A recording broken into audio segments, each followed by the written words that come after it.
episódio de Entrevista com o Vampiro e vamos falar desse quarto episódio que, sim, foi o momento em que trouxemos a Cláudia de volta. Bora pro vídeo!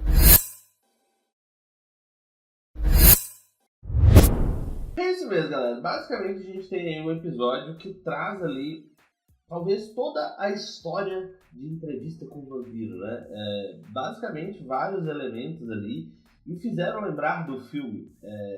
Por mais que eu não lembre tanto assim do filme, mas me fez lembrar ali quando eles pegaram a criança e transformou uma criança em vampiro.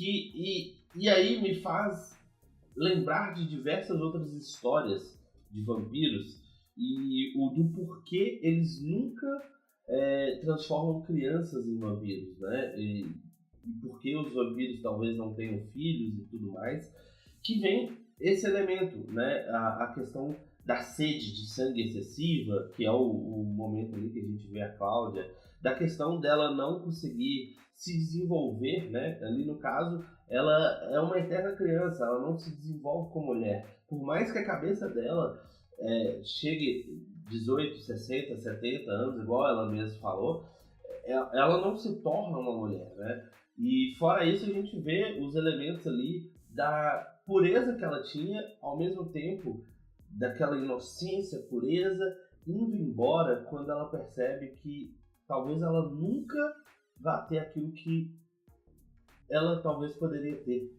sabe? Então faz a gente refletir sobre esses elementos. Eu gostei desse episódio nesse sentido. Claro, a narrativa nos levou a pensar dessa forma. De certo modo, nos faz, vamos dizer assim, transitar por esse lado. Qual é o preço, né? Que seria o preço da imortalidade? Pelo menos é o meu ponto de vista, né? Que ali seria aquela questão. Ela não escolheu aquilo. Deram isso para ela. Da mesma forma que o Luiz talvez não tenha escolhido, foi dado a ele. E a questão da conexão tanto do Luiz quanto da Cláudia ao Lestat, e o Lestat não conseguiu ler a mente dos dois, mas os dois conseguiram ler a mente do outro, um conversar com o outro através da mente. O Luiz tentando ensinar ela um princípio, e o Lestat trazendo à tona para ela o outro princípio, né, que é o de matar e tudo mais. Eu achei bem interessante. E aí mostra aquela questão, né?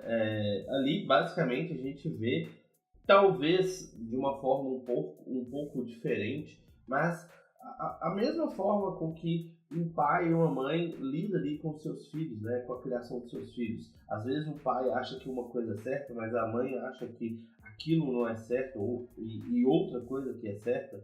Então tem essas divergências, mas no final acaba ali tudo se acertando. Como ela mesma vê ali todo esse elemento da tranquilidade, da felicidade, e o momento em que se torna mais complexo é exatamente quando ela percebe que ela nunca vai ter a vida que talvez ela gostaria de ter. Então eu acho que foi bem interessante esse momento ali que o jornalista pega os diários da Cláudia e começa a ler e acaba entrando na mente de outra pessoa. Porque basicamente a escrita é isso, né? É você, de certo modo, entrar na mente de outra pessoa que teve uma percepção, que teve uma vivência e ela colocou ali no papel, né? O diário da Cláudia. E o Luiz, por mais que ele já tenha lido os diários, é aquela questão. Ali o jornalista está vendo o ponto de vista da Cláudia, que é completamente diferente do ponto de vista do Luiz, que talvez seja completamente diferente do ponto de vista do Lestat. Então, todo esse emaranhado de coisas é sensacional, nos fazendo pensar o quanto é interessante toda essa trama, essa narrativa, elementos, composição, tudo isso fazendo com que o episódio, por mais que ele não seja o episódio que mostra poderes, o episódio que mostra um diálogo mais profundo, mas ele traz algo único, a visão de uma criança vampiro. Cara, é sensacional.